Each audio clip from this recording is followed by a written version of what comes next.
En la clase de hoy vamos a ver dos métodos aproximados para estimar la respuesta dinámica de estructuras sometidas a terremotos. La idea es la siguiente.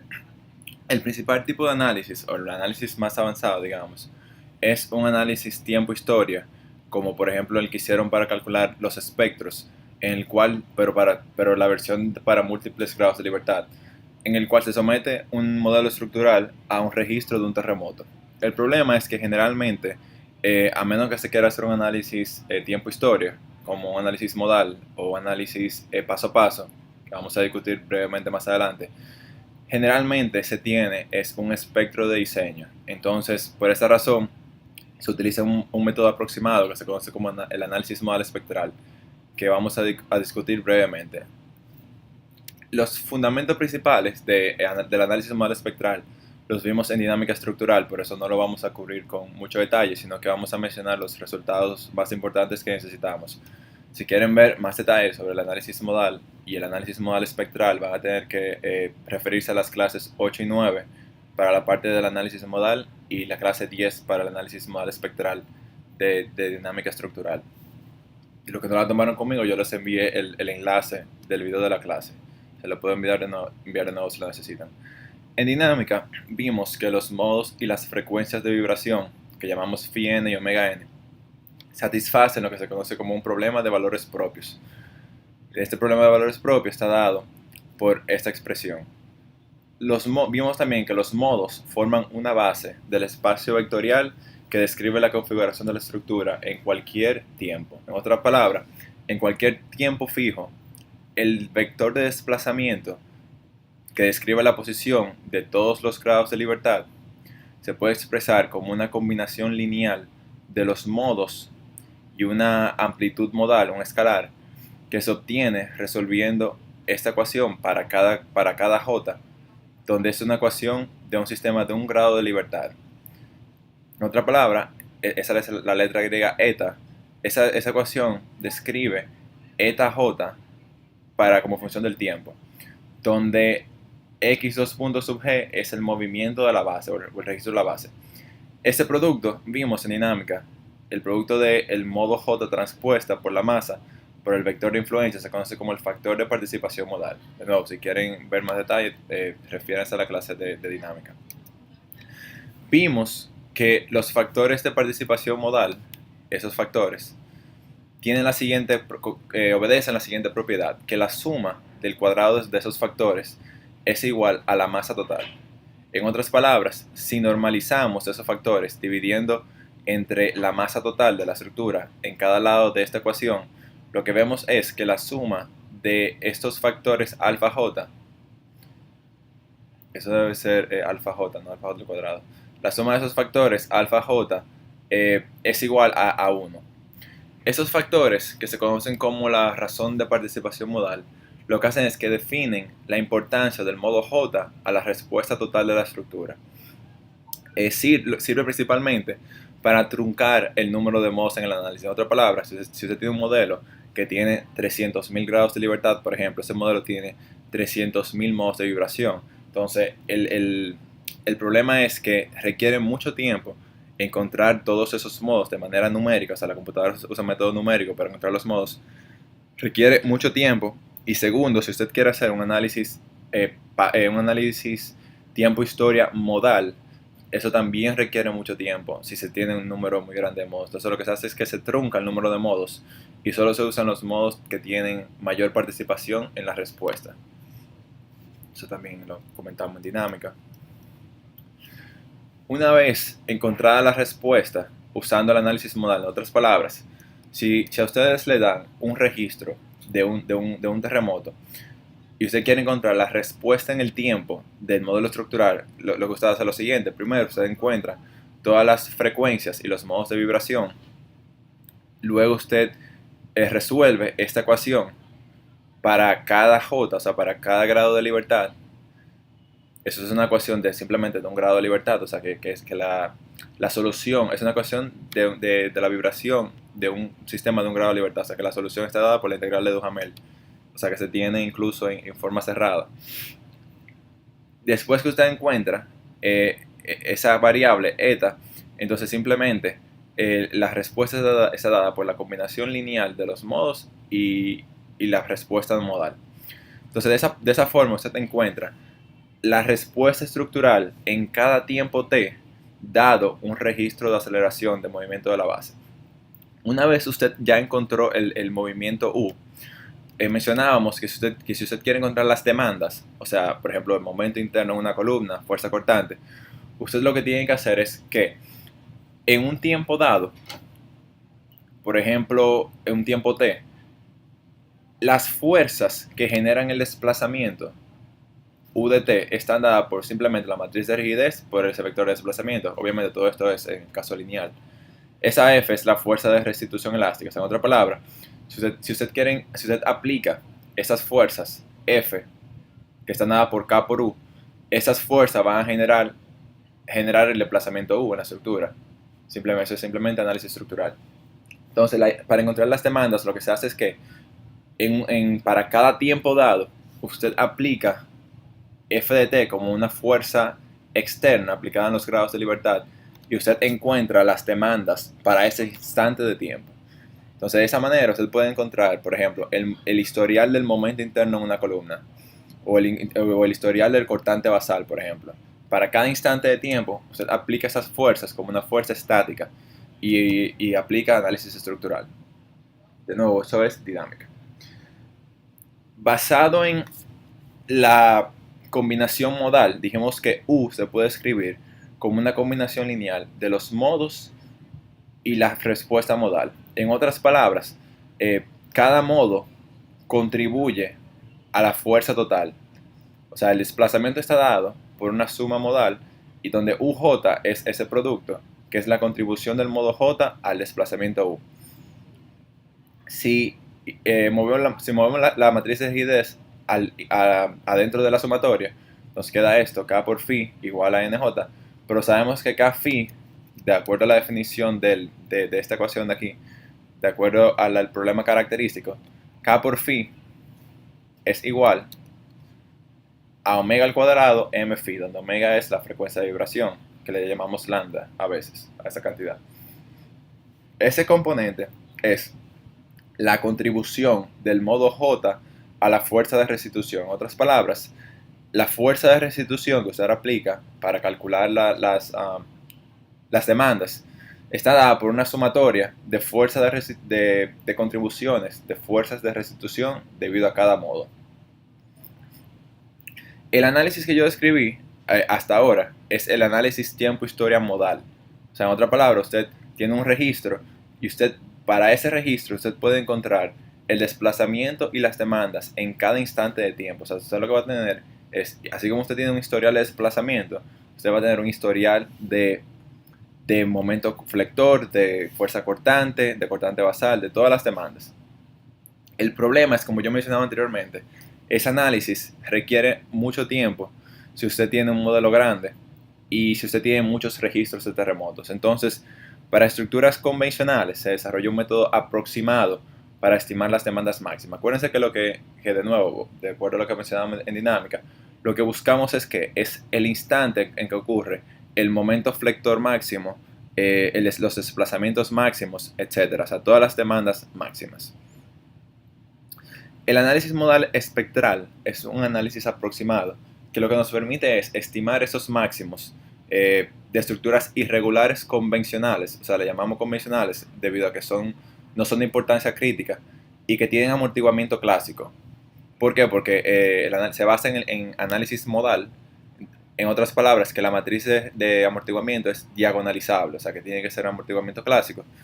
Y eso aplica principalmente a edificios, tanto regulares como irregulares, naves industriales, puentes con sistemas aporticados y ese tipo de estructuras que son convencionales, entre comillas. Para estructuras no convencionales, que son, por ejemplo, tienen irregulares muy importantes en planta y altura, que tienen, por ejemplo, amortiguamiento no diagonalizable, como por ejemplo cuando ocurre cuando usted tiene un amortiguador viscoso en una estructura, y para estructuras que se consideran como esenciales, como puentes de gran envergadura, ese tipo de cosas, entonces se requiere un análisis tiempo-historia. Entonces, el análisis modal espectral aplica principalmente para estructuras que consideramos como convencionales, aunque sean irregulares en planta y altura.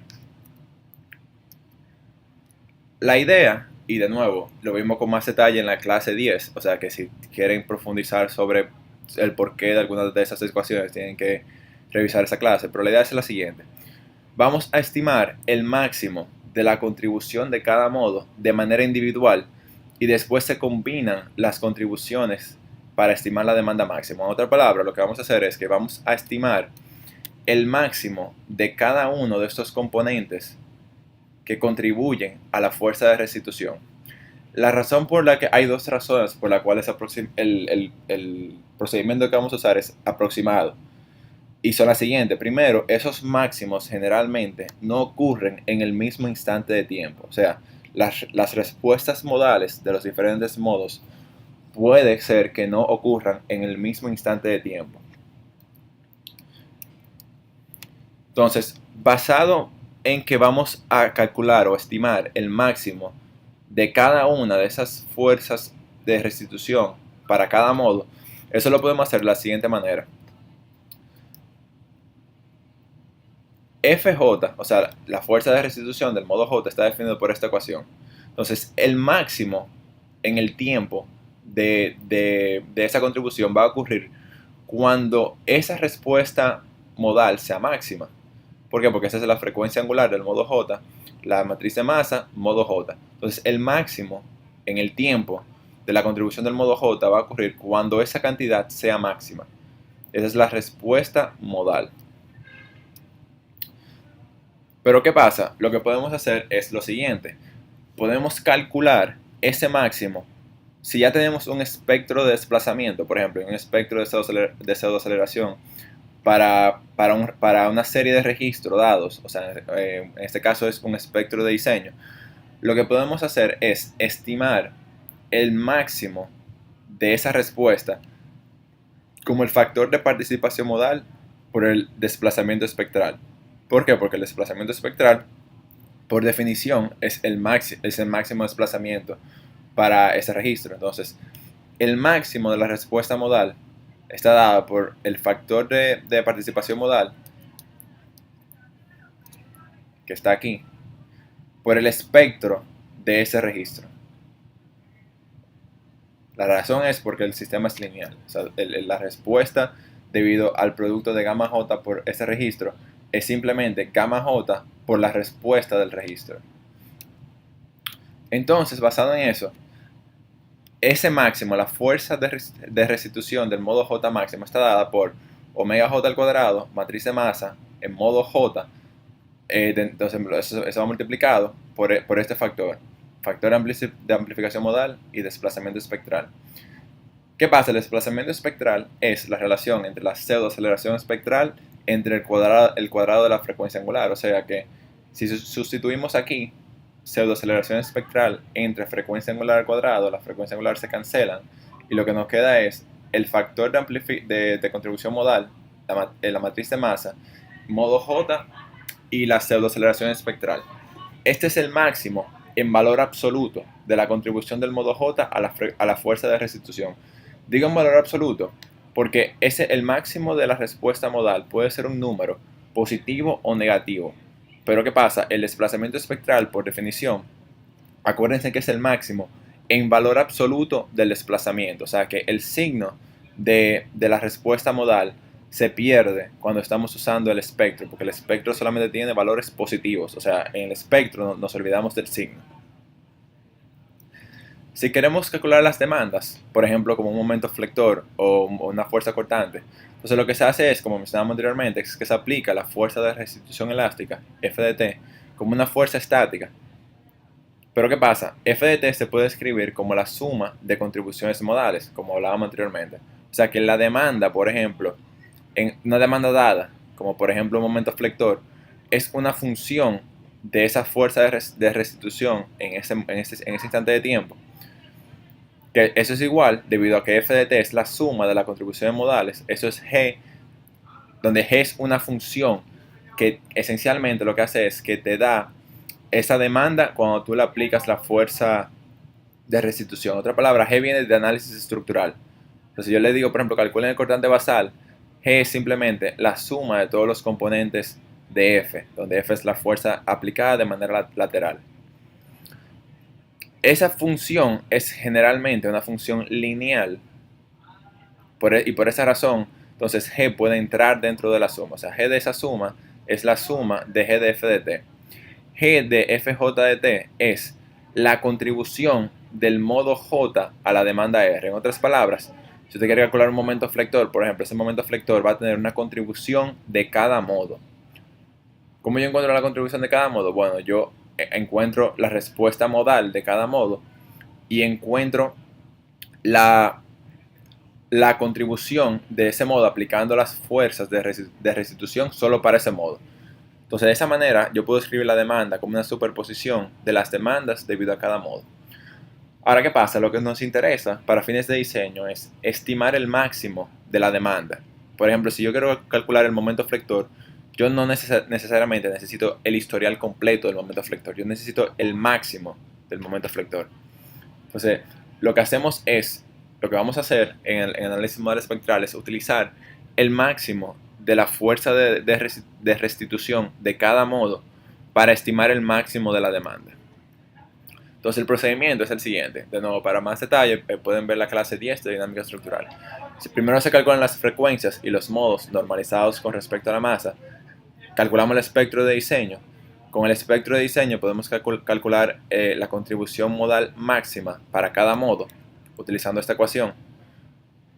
Como mencionamos, el problema es que estamos obviando el signo de esa cantidad, porque el espectro siempre tiene valores positivos.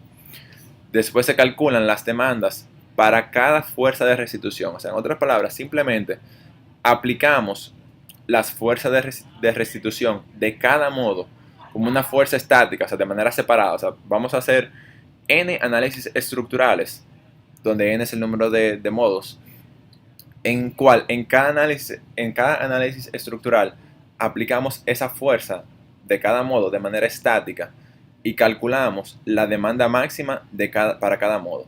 Entonces al final lo que vamos a tener es una demanda máxima para el modo 1, por ejemplo, un momento flector máximo en una columna para el modo 1, momento flector máximo en una columna para el modo 2, y así sucesivamente para los n modos.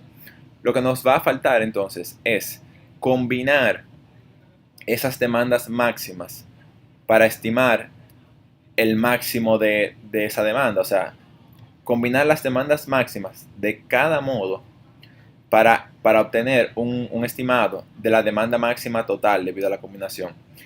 El problema, de nuevo, es que, como mencioné anteriormente, al tomar el valor absoluto de esta cantidad, ya estamos obviando el signo. Entonces, lo que ocurre generalmente es que en esta suma, eso lo hablamos en dinámica también, esa cantidad puede que tenga signo positivo o negativo. O sea que en esta suma van a haber valores tanto positivos como negativos que van a tender a cancelarse.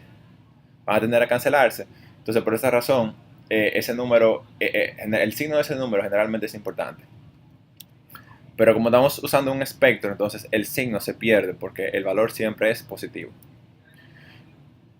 Como una nota adicional, el modelo debe ser consistente con las demandas de deformación que se esperan. Por ejemplo, para un estado límite de prevención de colapso, que vamos a discutir brevemente en la próxima clase, se deben usar propiedades de sección agrietadas. ¿Por qué? Porque se espera que en prevención de colapso, como vamos a ver, la estructura debe haber formado suficientes rótulas plásticas y que debe haber bastante agrietamiento. Ese factor regularmente es un factor de reducción de la sección bruta, digamos, que se encuentra entre punto 4 y punto 8.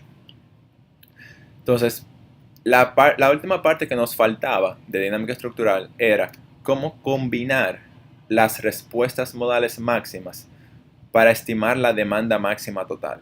Esa era la parte que no tocamos, que es la que vamos a tocar ahora. El primer método, que es un método muy conservativo, pero eso generalmente no se utiliza, se llama la suma de valor absoluto de las respuestas modales máximas, o por su sigla en inglés, ABS. En ese método lo que se hace es que simplemente se suma el valor absoluto de todas las demandas. Entonces, por ejemplo, cuando usted calcula la demanda máxima debido a cada modo, esas demandas van a tener signos, a veces positivo, a veces negativo. Entonces, lo que se hace es que simplemente se suma el valor absoluto de esos máximos. La razón por la que se hace eso es por lo siguiente. El, la respuesta modal está dada por una combinación de un producto de el modo y la respuesta modal. ¿Qué pasa? La respuesta modal, como mencionamos, al calcular en un espectro, no tenemos su signo, o sea, porque lo que tenemos es el valor absoluto de esa cantidad. Entonces, en el método de la suma del valor absoluto, lo que se dice es, bueno, si yo no conozco el signo de esta cantidad, entonces no tiene sentido yo considerar el signo del producto de esas dos cantidades. Entonces simplemente vamos a tomar el valor absoluto de cada una de ellas. Ese método obviamente es conservador. ¿Por qué? Porque generalmente algunas de esas cantidades van a ser negativas. O sea, esa suma es una suma de números positivos y negativos para una coordenada, digamos, de un modo. Entonces, ¿qué pasa? Algunas de esas cantidades se van a cancelar. O sea, te va a tener por ejemplo, una suma de 10, menos 5, más 8, menos 4. Los signos positivos y negativos obviamente van a hacer que ese valor no sea igual a la suma de los valores absolutos. O sea, que la suma de los valores absolutos es un estimado, pero que generalmente es muy, muy conservador. O sea, es excesivamente conservador generalmente. Y ustedes se van a dar cuenta de eso en la próxima tarea en que van a calcular esas demandas y la van a comparar con el resultado teórico, entre comillas. El problema, como yo mencionaba hasta ahora, es que no sabemos eh, la relación de los signos de los diferentes modos. O sea, no sabemos, por ejemplo, si el primer modo, el máximo, tiene un valor positivo, puede ocurrir que el segundo modo, el máximo de esa ordenada modal, sea negativo. Y que el tercero sea negativo y que el cuarto positivo, por ejemplo. O sea, hay ciertas combinaciones de los signos del máximo de los diferentes modos de vibración. Entonces, ¿qué pasa? Esos signos dependen del registro. O sea, si usted aplica un cierto terremoto, cierta carga, puede ser, por ejemplo, que le dé que el modo 1, el máximo un número positivo, el segundo negativo y el tercero negativo. O sea, son tres modos. Pero puede ser que cuando se aplique un registro diferente, esos signos se alteren. O sea, que por ejemplo, que los tres máximos sean positivos, por ejemplo. En otras palabras, esos signos tienden a depender de la carga. ¿Por qué? Porque NJ de T es que es la respuesta del modo J a una carga que usted está aplicando. ¿Por qué? Porque eso viene de la solución de esta ecuación. Y ahí está la carga, el registro que usted está aplicando. Entonces la idea de hay unos métodos que se basan en probabilidad estadística, que son los que se conocen como el SRSS y el CQC, que vamos a hablar brevemente su fundamento. No lo vamos a derivar porque eso requiere mucho conocimiento de probabilidad estadística, más avanzado de lo que ustedes han visto hasta ahora. Por eso simplemente vamos a mencionar en qué consiste y vamos a enseñarle el resultado final. La idea es lo siguiente. Como yo mencioné, en este método, el SRSS, lo que se hace es que se suma el valor absoluto de todas las contribuciones modales. Entonces, lo que los métodos probabilísticos hacen es lo siguiente. Ellos tratan de evaluar de manera estadística, o sea, considerando un gran número de terremotos, o sea, teóricamente infinito, cuáles son las posibles probabilidades de que los diferentes signos de los modos coincidan o no coincidan. En otra palabra, si por ejemplo usted tiene un sistema de 3 grados de libertad y usted lo somete, por ejemplo, a 10.000 terremotos, y para cada uno de esos terremotos usted calcula la ordenada espectral máxima, o sea, el máximo de esa cantidad de eta j, para cada registro, lo que ellos tratan de calcular es cuál es la probabilidad de que, por ejemplo, que el modo 1 y 2 tengan como máximo un signo positivo y que el modo 1 y 3, por ejemplo, sea negativo. O que el modo 2 y 3 sea positivo y que los signos sean positivos y que el modo 1 y 2 sean negativos. En otras palabras, ¿cuál es la tendencia en términos estadísticos de la relación de dos modos de vibración, del signo de los máximos de dos modos de vibración? Esa es la idea de los métodos estadísticos.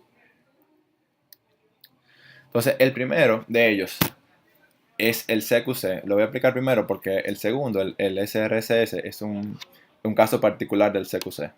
El CQC, que se conoce como la combinación cuadrática completa, la estimación de la respuesta o de la demanda máxima se obtiene por esta ecuación, la raíz cuadrada de la suma de el cuadrado, la suma de los cuadrados de los máximos, más ciertas combinaciones de esos máximos para los diferentes modos. En otra palabra, estos son combinaciones del modo I y el modo J, donde Rho y J se conoce como el coeficiente de correlación y está dado por esta expresión. Esta expresión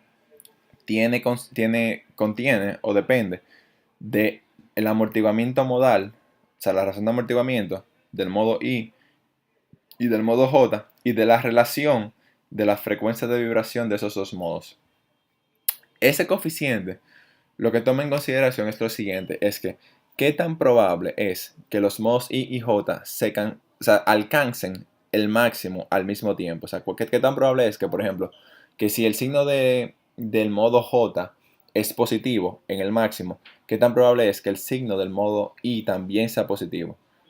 O qué tan probable es que el signo del modo J sea positivo y que el del signo del modo I sea negativo, por ejemplo. Entonces, esos son factores de coeficientes de correlación, que lo que tratan es eso, es una medida de qué tan probable es que eso ocurra. Si todos los modos tienen la misma razón de amortiguamiento, esta ecuación es fácil de comprobar. Simplemente Xi y Xi J es igual a Xi, la misma razón. Se simplifica a esta expresión.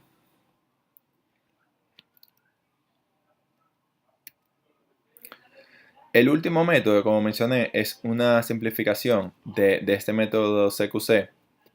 Tiene la siguiente característica.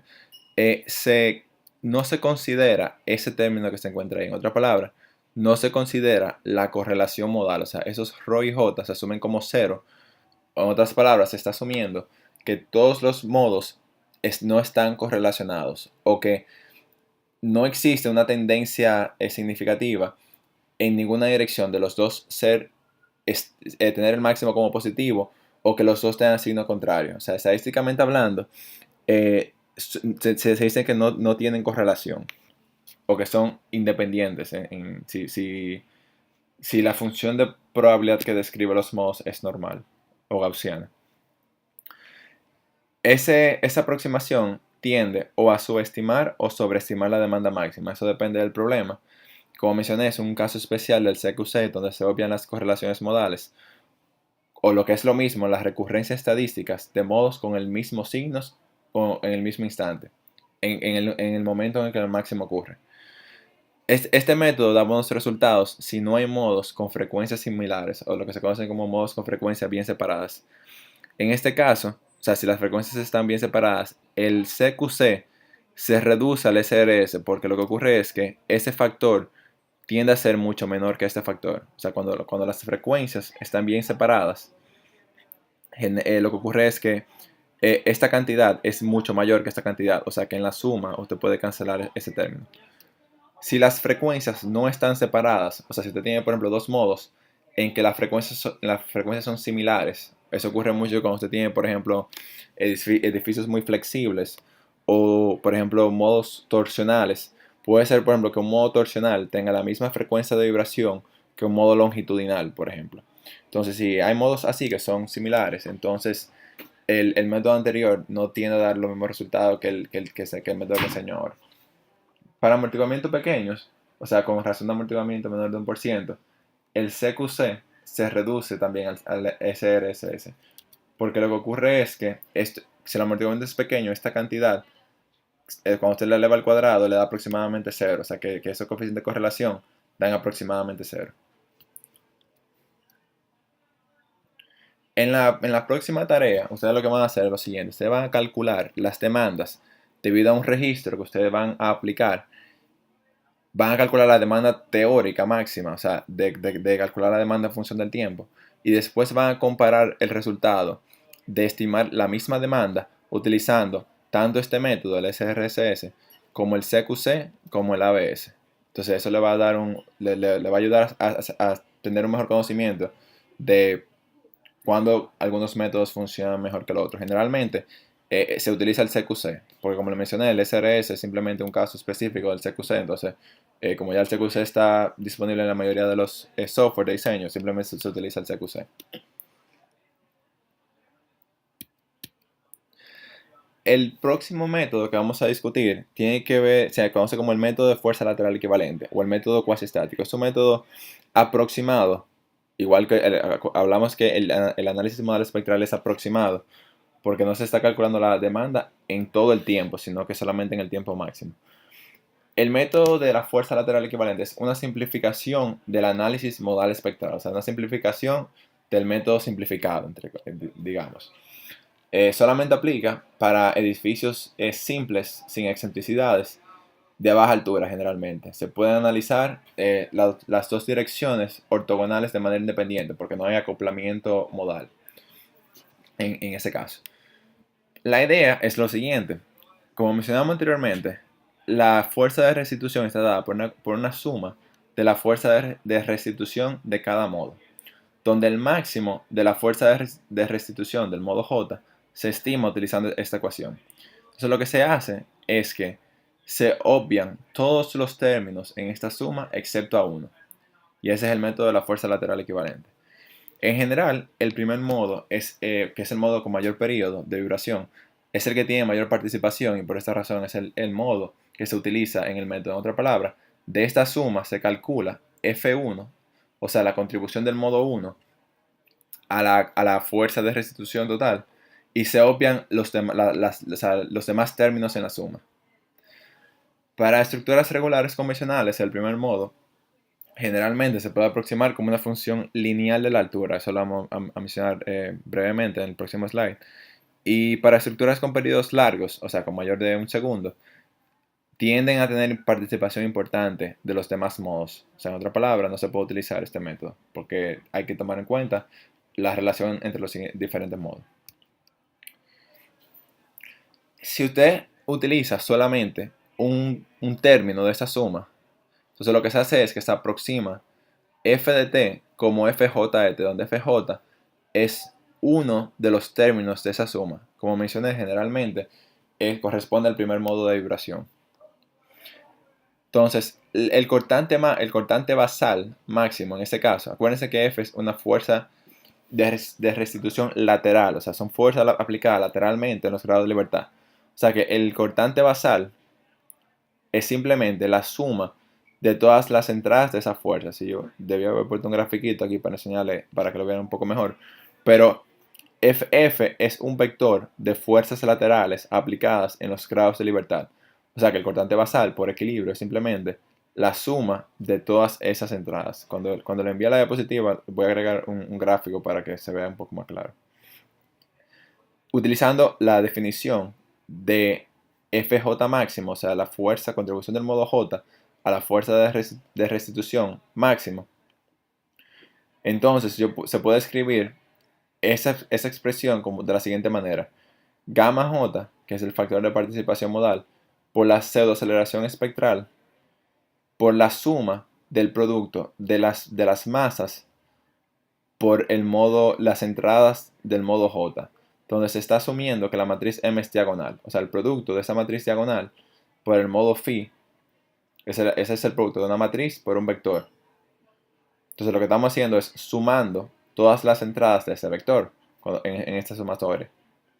Entonces la suma de las entradas de ese producto de esa matriz por ese vector es la suma de MI, donde MI son los componentes diagonales de la matriz de masa, y phi JI es el componente I del modo J.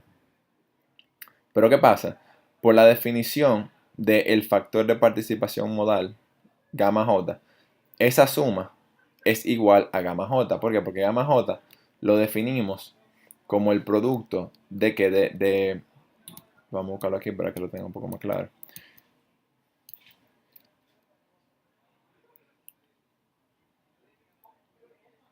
Gamma J es el producto de la transpuesta del modo J por la masa por el factor de influencia de la carga. Ese número, o sea, el modo J, si la matriz de masa es diagonal y Rx es un vector de unos, como vimos en dinámica, entonces ese producto, ese triple producto, es igual a la suma del producto de phi J, o sea, todas las entradas del modo J, por los miembros de la diagonal de la matriz de masa. Pero ¿qué pasa? Esa sumatoria que es igual al factor de participación modal del modo J, es precisamente esa sumatoria. O sea que esa sumatoria es gamma J. O sea que el cortante basal máximo es igual al cuadrado del factor de participación modal por la pseudoaceleración espectral. Esa cantidad tiene unidad de masa. Y esa unidad tiene unidad de aceleración. O sea que eso es una fuerza es igual a masa por aceleración. De acuerdo a la propiedad que describimos anteriormente, la suma de gamma j al cuadrado para todos los modos es la masa total. Entonces, en otras palabras, ese factor es la proporción de la masa en el modo j. O sea, la suma de todos esos factores da la masa total. O sea, que cada factor de eso es la proporción de la masa en ese modo. O sea, que ese factor es la proporción de la masa en el modo j. Entonces, para incluir el efecto de los modos que estamos obviando, generalmente lo que se hace es que se utiliza la masa total en lugar de la proporción de la masa en ese modo. O sea, en lugar de usar gamma j al cuadrado, para incluir de manera aproximada los demás modos, lo que se hace es, en el código de diseño, por ejemplo, es que se utiliza por gamma j al cuadrado la masa total. Pero ¿qué pasa? La masa total es que es el peso entre la gravedad. Entonces, por eso es que en el código de diseño usted va a ver que cuando discute el método de la fuerza lateral equivalente, se escribe el cortante basal como el producto del peso de la estructura por un coeficiente. Ese coeficiente es la relación entre la pseudoaceleración espectral y G, la gravedad. Entonces, en otras palabras, volviendo a la definición de la fuerza máxima, acuérdense que estamos aproximando F, la fuerza de restitución total como la fuerza de restitución debido al modo J. Entonces, el máximo de esa cantidad es simplemente el máximo de la fuerza de restitución en modo J, que está dado por esta cantidad, por esta expresión, de acuerdo a lo que discutimos anteriormente. Esa cantidad es simplemente, mírenlo ahí, es ese producto, factor de participación modal en modo J por matriz de masa por modo J. La pseudoaceleración espectral la puedo despejar de esta ecuación de manera que me quede en función del cortante basal. O sea que la pseudoaceleración espectral es el cortante basal dividido entre gamma J y ese factor, sumatoria de la masa por el modo, por los modos. Ese gamma J se cancela y queda que la fuerza lateral que hay que aplicar a la estructura es el cortante basal por un factor que depende del producto de los modos, del modo J, la entrada de los modos J y la matriz de masa.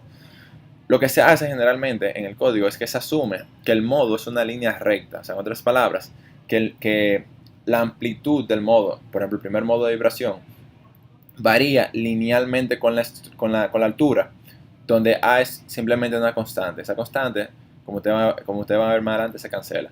O sea, lo que ocurre es que si usted sustituye AHI entre H en esta ecuación, lo que va a ocurrir es que A de esta expresión del numerador se va a cancelar con la misma A que va a salir del denominador. O sea que A es una constante arbitraria y eso lo que expresa es la amplitud del modo, cómo varía linealmente con la altura. Por ejemplo, HI es la altura del primer piso del edificio. H2 es la altura al segundo piso. La altura total es H, o sea que la amplitud del modo en el último piso, por ejemplo, es HI, toma el valor de H mayúscula, la H se cancela y queda A. Entonces, eso lo que expresa es una variación lineal con la altura del primer modo de vibración. Entonces, el procedimiento es el siguiente.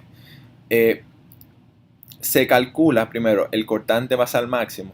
¿Cómo? Primero con el peso total de la estructura dividido entre G, eso es la masa, y se entra al espectro con un periodo de vibración que se puede estimar utilizando las formas empíricas del código.